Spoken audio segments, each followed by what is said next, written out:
ये बात मैंने कभी किसी से नहीं कही, क्योंकि जिस दिन बताया उस दिन से मेरे घर में अजीब चीजें होने लगी। मेरी मम्मी को कुछ महीनों से लगातार बीमारियां हो रही थी। एक बीमारी ठीक होती, दूसरी शुरू। हमने डॉक्टर, मंदिर, पूजा सब कर लिया, पर एक दिन मेरी नानी आई और उन्होंने रसोई की एक बात कही, मिर्ची के डिब्बे के नीचे देखना। हमें ये सुनकर हंसी आई, पर जब डिब्बा उलट दिया, नीचे मिट्टी में लिपटा एक तावीज निकला। तावीज को खोला, उसमें लाल धागे में लिपटा हुआ बाल, चुटकी भर राख और एक अनजान कागज था जिस पर लिखा था, वापस ना आए। उस रात घर की बत्तियां अपने आप बंद होने लगी, रसोई से बर्तन गिरने की आवाज आने लगी और मम्मी की तबीयत और बिगड़ गई। जब वो सो रही थी तो अचानक चीख कर उठी, कह रही थी कि कोई उनका गला दबा रहा था, लेकिन कमरे में सिर्फ मैं था और उनके हाथ पर काले निशान उभर गए थे।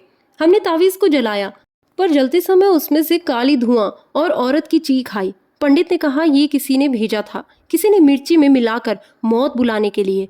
अब वो तावीज नहीं है, पर हर महीने अमावस्या की रात मुझे अब भी रसोई से किसी के किचन में चिल्लाने की आवाज़ आती है, चलने की आवाज़ आती है और मम्मी कहते कहते चुप हो जाती है, वो फिर से आएगी।